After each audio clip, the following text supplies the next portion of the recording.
Buenas tardes. Hoy vamos a empezar a ver un poco el temita de generadores de corriente continua, ¿sí?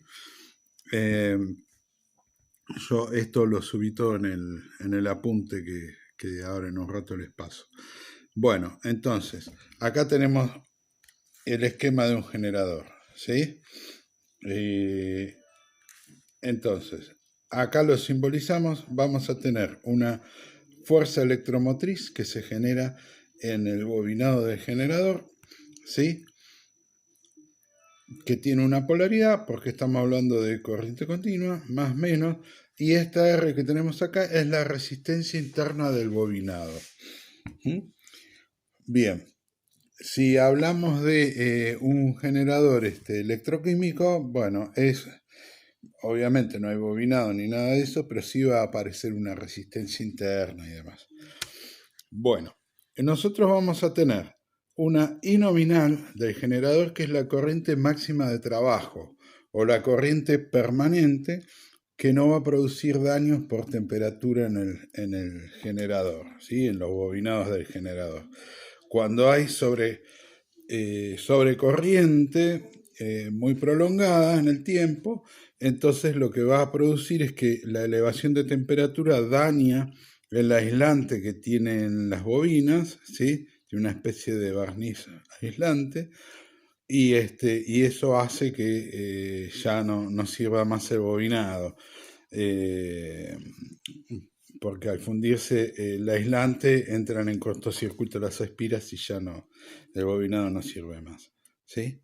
Bien, acá tenemos el esquema de un generador, pero ahora conectado a una carga, ¿sí?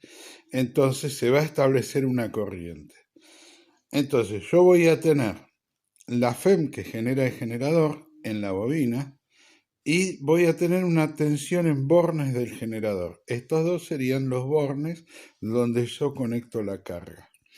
Entonces, al conectar a una carga se establece una corriente. Entonces va a aparecer una B en bornes que es distinta de la FEM generada, ¿sí? Entonces la tensión en bornes es la FEM generada menos I por R. ¿Qué es I por R?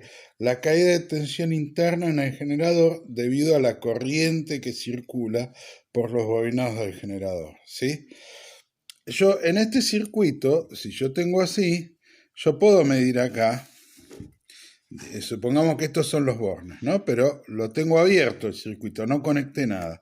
Entonces, esta tensión que mido acá, que sería, me va a dar, como no circula corriente, porque está abierto el circuito, al no circular corriente, me da esta tensión, la FEM, ¿sí? Ahora, una vez que yo cierro el circuito, soné, la FEM no la puedo medir, ¿sí? Entonces, lo que sí puedo medir es la tensión en bornes del generador. Si conozco la resistencia interna, bueno, podré calcularla. Bien, el generador, ¿qué nos aporta? Nos va a aportar una cierta potencia útil, ¿sí? Una potencia útil del generador, que va a ser la tensión en bornes por la corriente que genera, ¿sí? Bien, ahora fíjense, estamos hablando de tensión en bornes, no E. Si yo calculo la potencia total, entonces sí hago FEM por corriente. Eso sería la potencia total que genera el generador, ¿sí? Pero yo no la dispongo. ¿Por qué? Porque hay una parte que es potencia de pérdidas, que es la resistencia interna por I cuadrado, ¿sí? Por eso aparece la potencia útil, porque la total menos las pérdidas me va a dar la potencia útil que tenemos acá. ¿De acuerdo?